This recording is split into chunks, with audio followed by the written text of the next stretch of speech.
So the Holy Spirit was saying that there is spiritual enlightenment that is busy happening all over in the kingdom of God. Spiritual enlightenment. We have heard this phrase used before in the prophetic services that have gone out. There was a reminder of him now that there is spiritual enlightenment that is taking place. Remember now, with spiritual enlightenment, what does that really mean? Spiritual enlightenment means that we are receiving truth, but not just the truth. It is being opened up to us. It's like taking a fruit that is ripe and you cut it in half and you open it up and you look at the fruit where your mouth starts watering when you see the freshness and the juiciness of it. This is the picture that was shown, is that as the truth is revealed, it is the sweetness of the Holy Spirit that is busy being released, where we are finding enlightenment, which is also bringing us into alignment with the things of God. Because of the shaking that is going on right now. And remember, we said, and many have said it, and you know it because it's on the inside of you, that we said the time is going to come where there's going to be a lot of shaking. You remember that? That was prophesied throughout the world from all different kinds of ministries, that the time of shaking is coming. Then also, I'm giving feedback on what was prophesied here, that there's going to be a very clear divide. And that divide was not between the sheep and the goats. That's very obvious what we are seeing. But the divide is going to come of those who profess, listen carefully, those who profess to be kingdom people, and yet they are antagonistic towards others in the kingdom of God. And the Lord, what he showed me is that tonight there is going to be a part of this that I'm going to be dealing with in order for us to shake this thing off.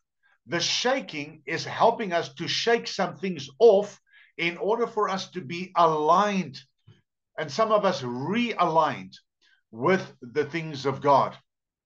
One of the prophecies that went out possibly about 5 or 6 weeks ago, it was a strange one to me because it wasn't the usual. Now, we've got to be very, very careful. Prophetic should never be usual. It is always supernatural. It is always dynamic. It is always directional. So when the Holy Spirit speaks and it's directional and the prophetic is uttered and spiritual ears are hearing, then there's an alignment and agreement that comes with that, that then sets you on course under the compass of the Holy Spirit in order for your direction to be accurate.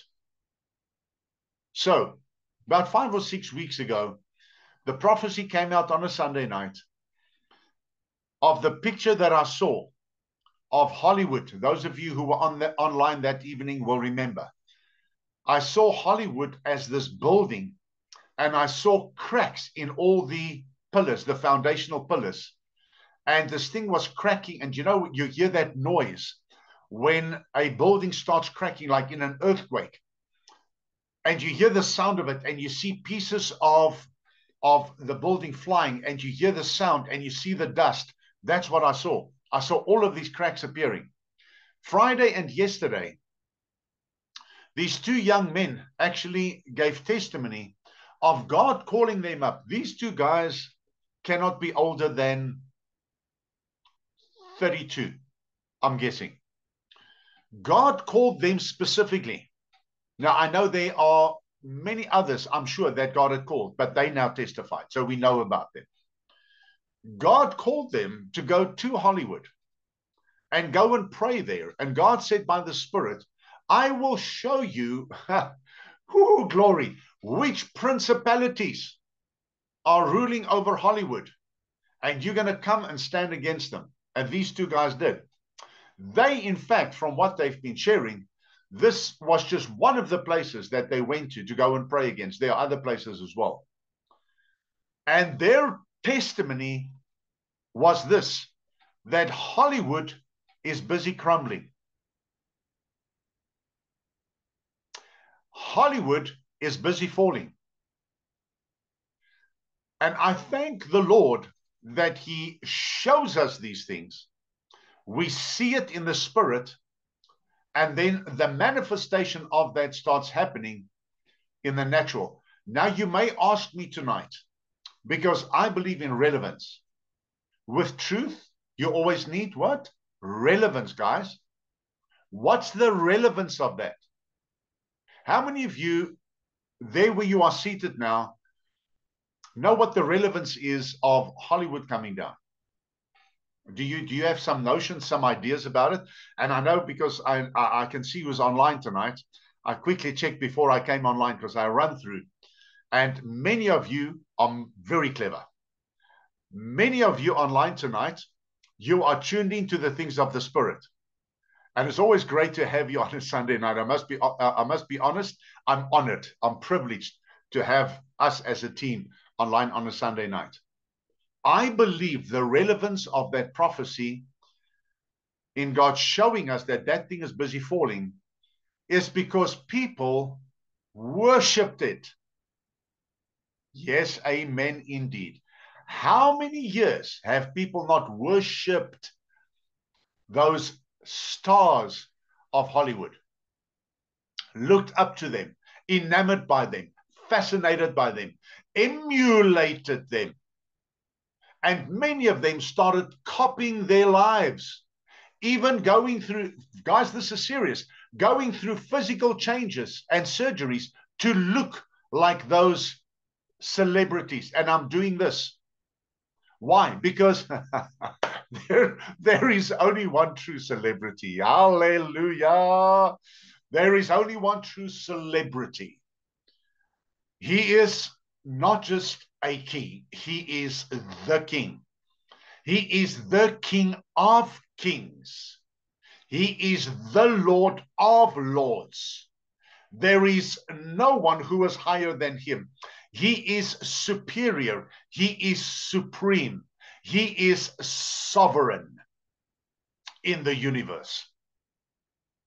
And he is causing all things to be shaken.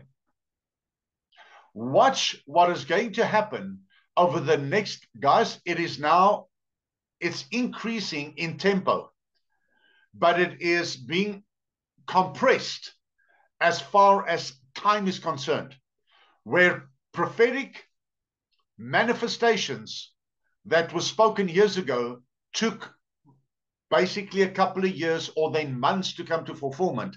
Have you noticed? Now it's like weekly, and some of it's even daily. I want to ask you, as a son in the kingdom, I want to ask you tonight, as part of the kingdom of God, how, and I need to ask this, how awake are you with what's going on around us and what's going on in the world? How alert are you? I know that many have pointed fingers at us.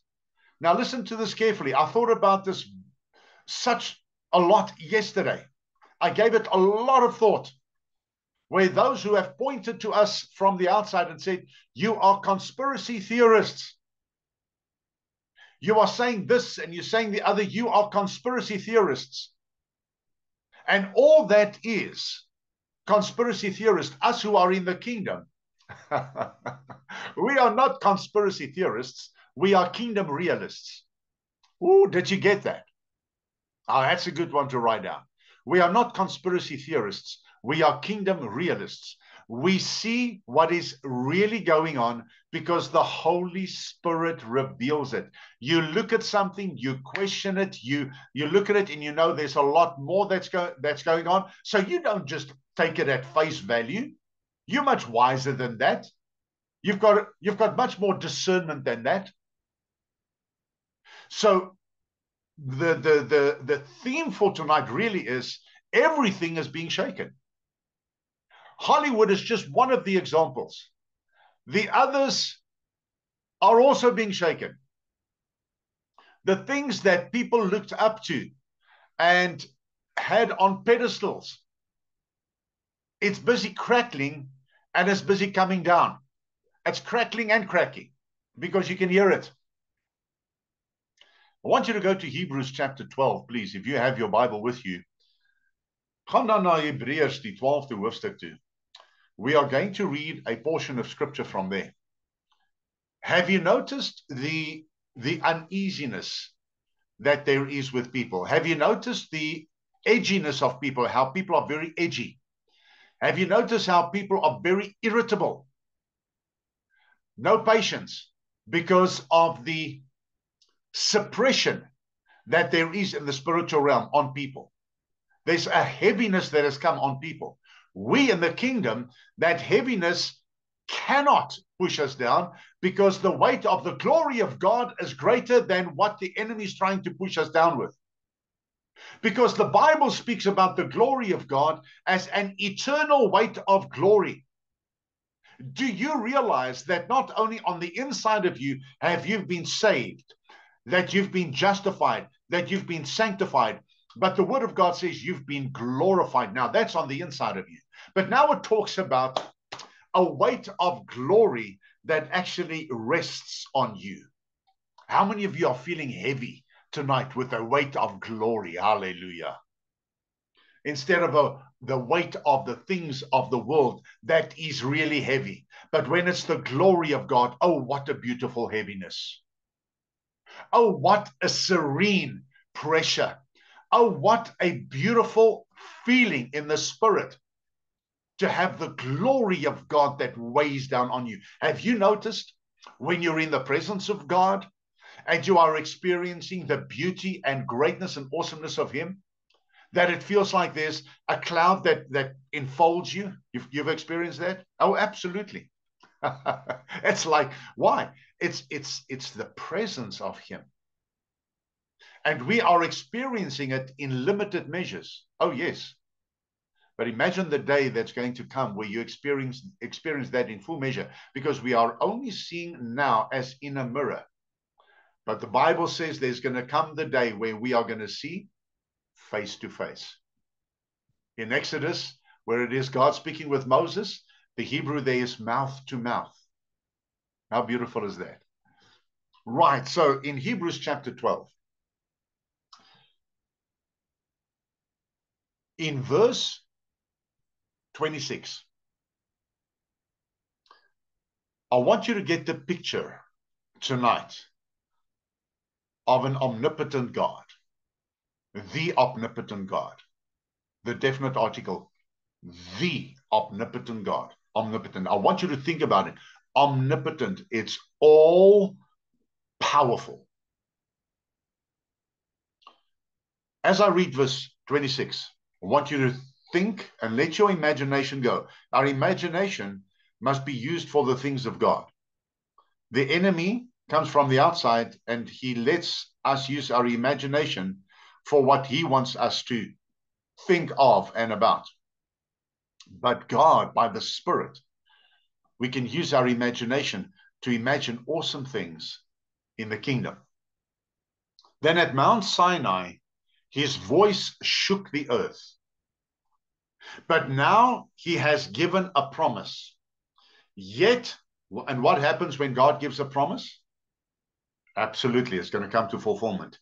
Yet once more I will shake and make tremble not only the earth, but also the starry heavens. That hasn't happened yet. That's still coming. Now, this expression, yet once more, indicates the final removal. Watch this.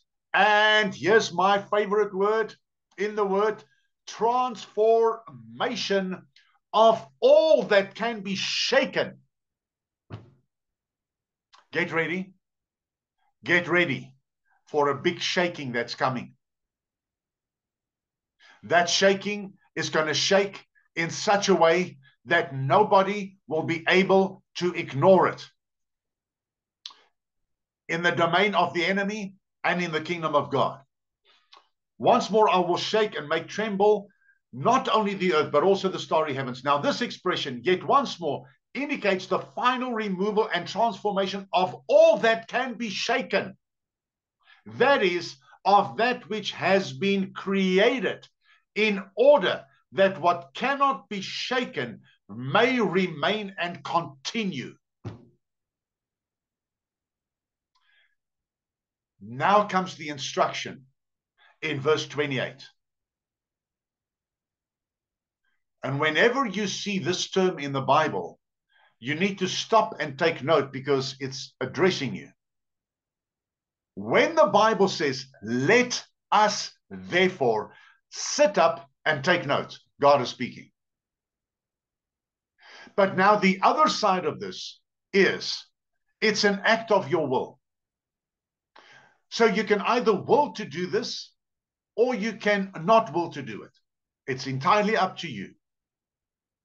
But there are those, and I know they're all online tonight. I'm going to go out on a limb and say, you're all online tonight, of the group that this is now going to address. Let us, therefore, receiving a kingdom that is firm and stable and cannot be shaken, offer to God pleasing service and acceptable worship with modesty and pious care and godly fear and awe. And then that last verse that we know so well at the end of Hebrews chapter 12 is, for our God is a consuming fire.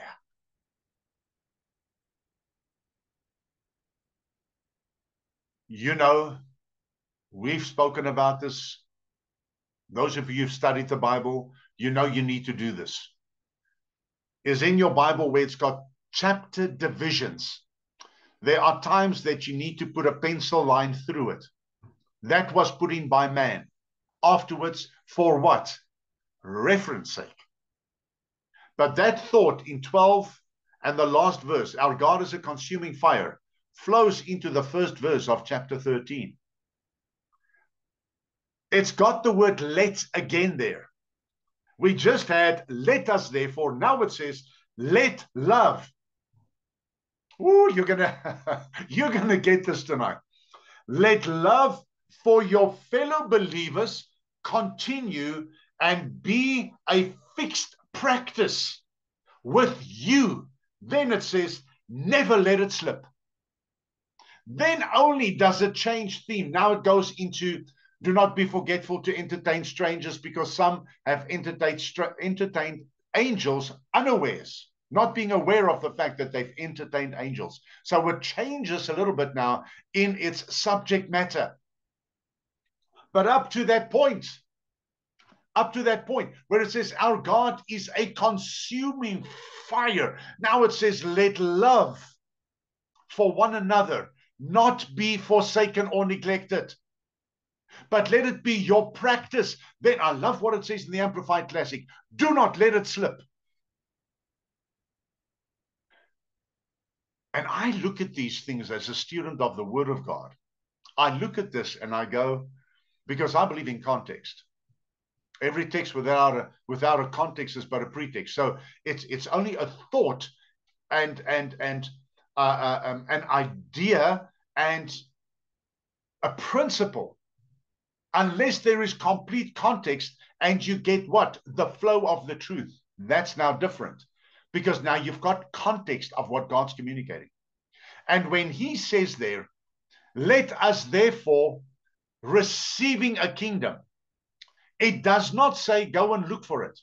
It does not say it's lost and you have to find it. It does not say that it's a quest. It says receiving a kingdom. So you and I tonight need to be in that place where we have to say this to ourselves. We have received a kingdom. So the kingdom is alive and well on planet Earth right now. And that's you and that's me.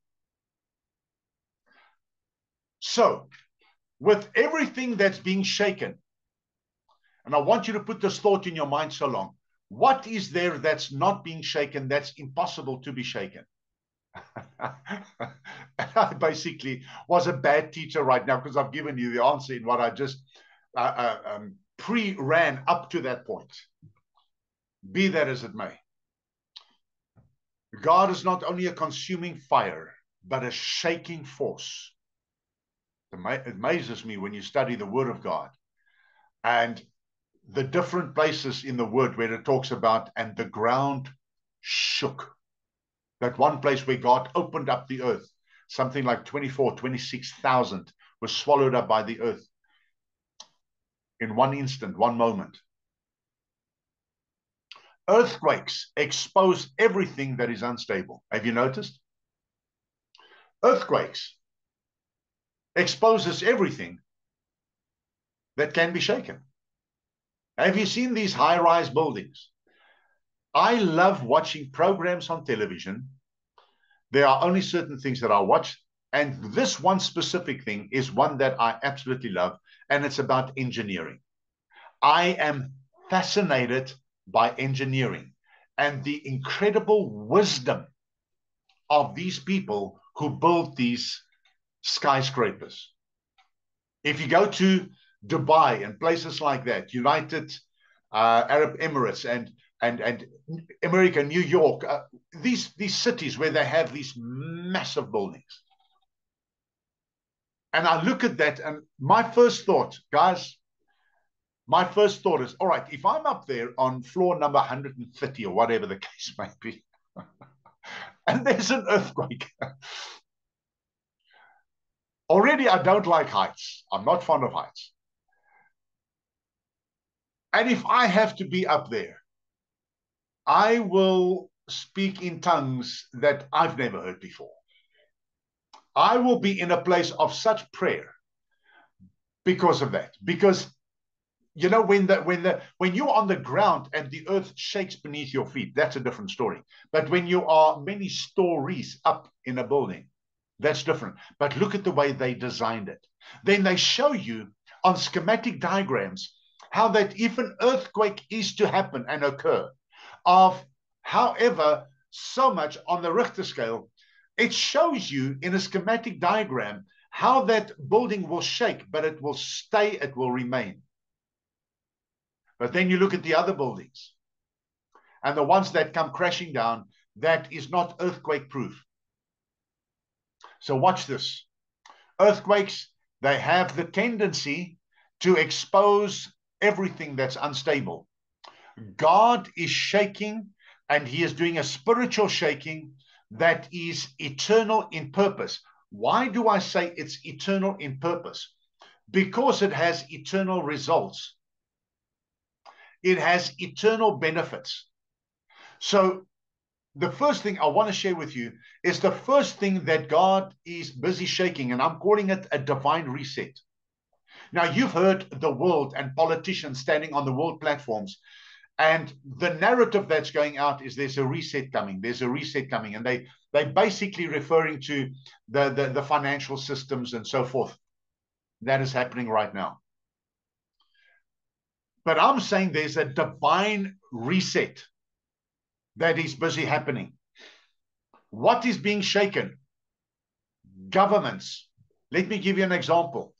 Just over this weekend, I think it happened on Friday, well, over this weekend, from Friday to yesterday, somewhere there, where the British Prime Minister was ordered to leave Parliament. He was carried out by security.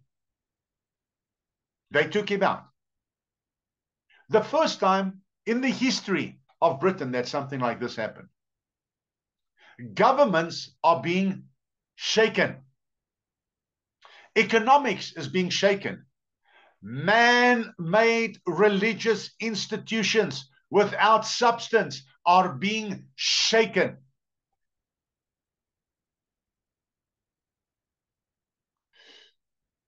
God has given leeway, and he's given rope, and he's given rope, and he's given rope. But what I'm seeing in the spirit is that he's busy reeling in that rope with non-substance religious organizations that's busy being shaken. There are more examples I can give you, but I don't want to go into the nitty-gritty of that. Let's just stay with the main theme there and the main heading that religious organizations are being shaken. What's also being shaken in this divine reset? Worldly values, worldly possessions, and fame and titles of those who hold on to that as their security. Did you get that? Because there's nothing wrong in the kingdom of God in having possessions, in having wealth. There's nothing wrong with it. The Bible speaks about the hand of God and the arm of God that gives you the power to get wealth. It's from God in the kingdom. Absolutely. But this that the Holy Spirit is saying is those who hold on to that as their value system, as their identity,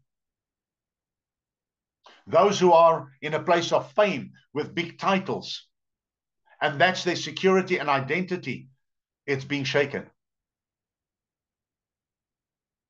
If it was made by man, it means it's in the temporal realm and it's being shaken. You are going to see a lot more organizations and structures that were grounded in man's power. And I'm going to go one step further, with the roots in the demonic domain, are going to be ripped and rooted out. We are going to see the effects of them and what they had on the world. We know that the beast system is coming. Of course, we know that. All of that has been prophesied. God's allowing some of it to filter through because it lines up with his divine purpose, which he has pre-orchestrated already. Number two, don't cling to what God is shaking. For me, that's like one of the most important points of what I'm sharing with you tonight. The Holy Spirit said clearly, do not cling onto what is being shaken. In other words, anything that's connected to what is temporal. Don't cling on to that. Don't hold on to it. Number three, what is there that cannot be shaken? And I know you know the answer already. What does it say in that portion? It says, let us therefore, in verse 28, receiving a kingdom that is what? Firm, stable, and unshakable. Firm, stable, unshakable. Let us hold on to that, because that cannot be shaken. What are the four things that cannot be shaken? The Lordship of Jesus cannot be shaken. There is never going to be a time that he's not Lord. There has never been a time that he wasn't Lord. In the Greek, it's kurios. Jesus has always been kurios, which is Lord. And that is why in Britain right now, you're not allowed to use that name. You're not allowed to say it. You're not allowed to be praying anywhere. Remember, we spoke about this a while. Now they're enforcing it. You're not allowed to hand out a tract. You're not allowed to mention the name of Jesus anywhere in public. Anywhere. But it's amazing how the other religions, that's okay. What does that tell you already? The other religions that's not connected to the Lordship of Jesus Christ carries no power. That's why it's no threat. We must always look at it from that side. The second thing under what cannot be shaken is the eternal foundation and the truths of God's word. Heaven and earth shall pass away, the Bible says. So heaven and earth shall pass away, but my word shall remain forever. Hallelujah.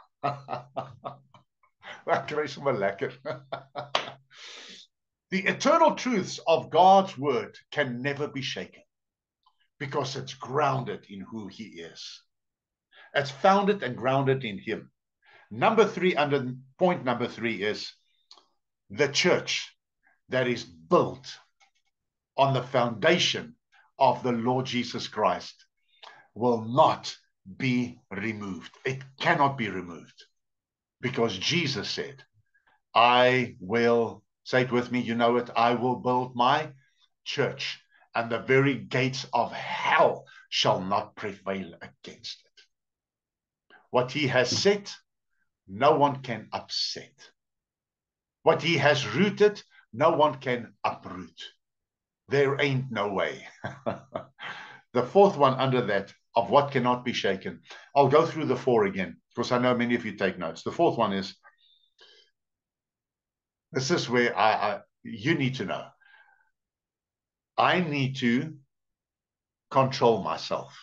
I really do, guys, if you know me, about the identity thing in Christ. Because that's the fourth one. Because I will take this thing and hit it so hard. But the thing is, I've got to discipline myself in bringing it in. This thing about identity. The fourth thing that cannot be shaken is the identity of the sons in the kingdom of God. You know why? Because it's based on who he is. We draw it from him. Hallelujah. Because I know who he is. And when I know who he is, I know who I am. I know what he has. And because I know what he has, I know what I have. I know what he can do. Because I know what he can do, I know what I can do. Because I'm in the kingdom and I carry authority in my identity. Because the identity is my foundation for my authority. And it's the same with you. And this morning, the question was asked in the group that we were in.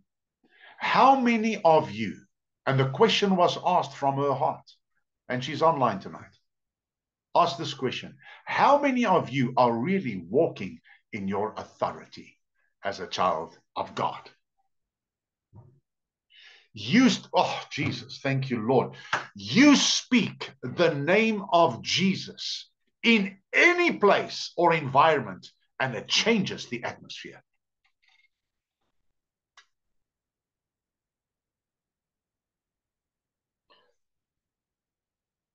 Thank you for that note on there. Someone says that they overseas and they are scared to even just open their mouth to speak. Father, in the name of Jesus. Shelley, Yeshua HaMashiach. Right now, Father, I thank you in the mighty name of Jesus, that we rise up tonight as the people of God.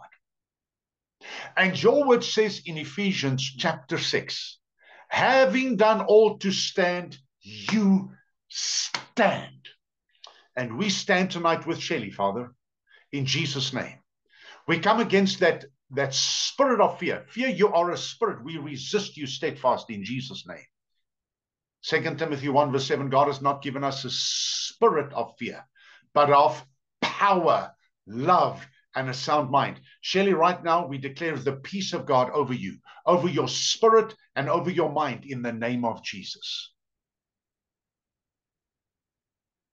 Father, we give you praise tonight that in this kingdom that we stand, fear has no place. It has to submit to the name of Jesus. The devil's a liar. He lies to us. Father, I thank you for your protection over Shelley in Jesus' name. God's kingdom is unshakable. And so are his people. We are unshakable. And whatever is shaking in your life, what he allows to be shaken, are the things that he wants you to release. Let it go. Number 4. The shaking is for, before I go there, I know that some of you would like to I just sense that you need to write this down. Those of you who've been taking notes. Number 3, I gave 4 points under number 3 of things that cannot be shaken. Number 1 is the lordship of Jesus. Number 2 was the eternal foundation of God's word. Number 3 was the ecclesia, the church of Jesus Christ, not going to be shaken. Whatever is shaken is going to fall off, but we are going to stand. Then number 4 is your identity in Christ. Those 4 things. That was under number 3. Number 4, the shaking is for awakening.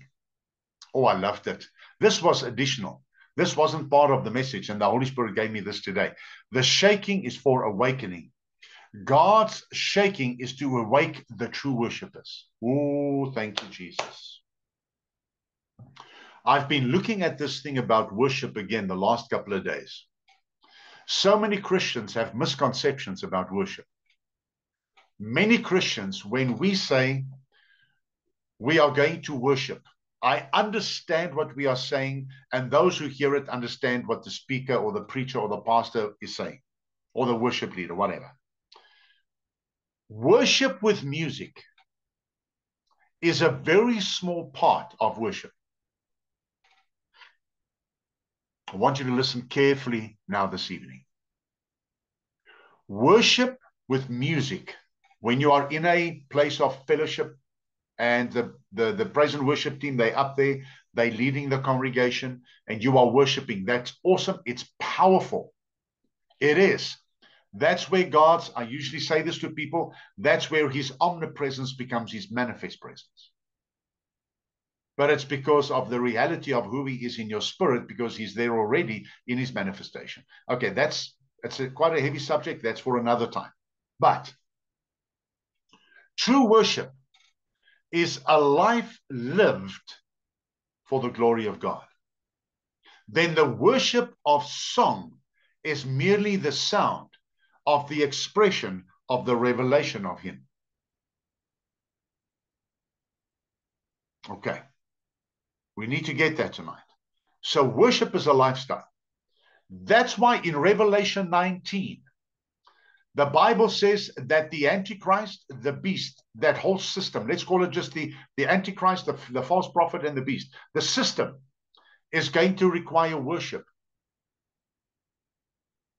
Does that mean that people around the world are going to raise their hands, and that's going to be a small portion of it? It is people submitting under the system of the beast. In looking to that as now hear this, as the reigning Messiah that's come to give peace to the world. Do you see that? Why does he require worship? Why is that word used?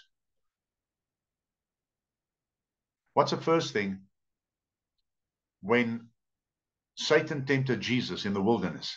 Says, if you are the Son of God, command these stones that they be made bread. Why? Because Jesus was hungry. So he went for the first thing that he tempted Adam and Eve with. Okay, so 4,000 years later, he uses the same thing. But he ups the whole thing. And he says, if you will bow down and worship me. Do you see it? Bow down and worship. In other words, submit to me. If you look at that in the Greek, in the Kenneth S. Wust translation, W-U-E-S-T, the Kenneth S. Wust translation, he takes many English words to explain the Greek. And he says there, what the devil was really saying to Jesus. Are you ready for this? If you bow down to the ground and touch the ground with your forehead as an expression of worship to me, I will give you the kingdoms of the world. That's in essence what he was saying. Can you imagine and believe the goal of that man? That guy, that being, fallen angelic being. Can you see what he actually brought to Jesus? Can you see what a liar he is? Now, we said that true worshipers is what God is looking for, and that's why things are being shaken. John 4:23-24. For the Father is seeking such to worship him, those who worship him in spirit and in truth. Watch this. You need the Holy Spirit to worship in spirit and in truth, obviously. But the Spirit reveals the truth. Hence, your worship becomes accurate because the truth is who he is. That's why you worship the Father in the name of Jesus by the power and in the power of the Holy Spirit. And I close off the last one, number 5. You need to anchor your life in that which is unshakable. Anchor your life. Anchor your life in that which is unshakable. Let your focus be less on the things of the world and a lot more on him. Because the shaking that God is doing for us to get into alignment with him is to reveal himself to you, the 3 R's. To reveal himself to you, for you to be realigned, and number 3, for you to be refined as gold. Amen. Wow. Thank you, Jesus. So when more things of the world that you're going to see is going to happen, governments, political systems, economic systems, God's divine reset, all of that is already a reality in the spiritual realm. The manifestation of that is going to be seen. But the world is busy losing its footing because the substance that it's built on is shifting sand. Aren't you glad tonight? En ek wil vir jou vra vanaand. Is jy vanaand in 'n plek van oorstelpte vreugde, die mooi Afrikaans, dat jou voete op die rots is? Are you in a place of celebration and praise and worship tonight because your feet are founded upon the rock and not shifting sand? How many of you are grateful for that tonight, that he brought you in and he put you on the rock himself? Father, I pray for everyone tonight online. Those who will be watching this online on YouTube, I give you praise, Father, that every single one of us, kingdom people, kingdom family, stand united as one. We are connected to one another. And we are not going to be moved. We are going to stand, and having done all to stand, we shall stand. For we have on the helmet of salvation. We have on the breastplate of righteousness. We have the shield of faith, the belt of truth, and our feet shod with the preparation of the gospel of peace. And we hold in our hand the sword that the Holy Spirit wields. And so we stand secure, strong, and steadfast. And forward momentum is going to be by your Spirit, Father. And I honor you for that tonight. I honor you for that tonight. Some of you tonight, you are looking at things that's happening around you in your immediate area, your immediate circle. And fear also came in. And in Jesus' name, we come against that fear. Fear of the unknown, fear of the future, fear of non-provision. That's what I'm picking up in my spirit. Tonight, in Jesus' name, we come against all of those things that have risen up in your mind telling you lies. If it brings up a sense of fear and anxiety on the inside of you, you know it's not from God. Jesus said in John 14, we know it so well, 27, he said, my peace I give unto you, not the way the world gives, but my peace I give unto you. So peace over you tonight in Jesus' name and your family. I speak peace over your children, all of those online tonight. I sense in my spirit peace over your children in Jesus' name. For their minds not to go into turmoil and into top gear like a roller coaster, thinking about everything that's happening in the world and becoming unsettled. We come against that in Jesus' name, and we pray a peace that surpasses all understanding to settle upon them tonight in the name of Jesus. In Jesus' name. In Jesus' name. In fact, what I see in my spirit right now is like raging waves becoming quiet, like going into low tide. Just gentle little ripples that's washing out onto the beach. And just a beautiful sound of serenity and calm that comes into your spirit right now in Jesus' name. And I say to you tonight, from your mouth, declare the peace of God over your life and your family. Declare it from your lips. In Jesus' name. Amen. Let's pray. Our precious Heavenly Father, we thank you tonight in the name of Jesus for the beauty and majesty and splendor of you. Thank you, Father, that what I sense in my spirit is that tonight, as the Son of God came to shine his light upon us, like those flowers who wait for the heat of the sun to open up, that's what happened to us tonight. We all opened up to receive the beauty and the warmth of you. Thank you, Father, for the fragrance even of you that's real with us right now. The fragrance of the beauty of your person. Thank you, Father, that you speak words of love over our hearts tonight. You speak words over us tonight of acceptance, approval, and acknowledgement of us, children in the kingdom. But thank you that tonight we stand up.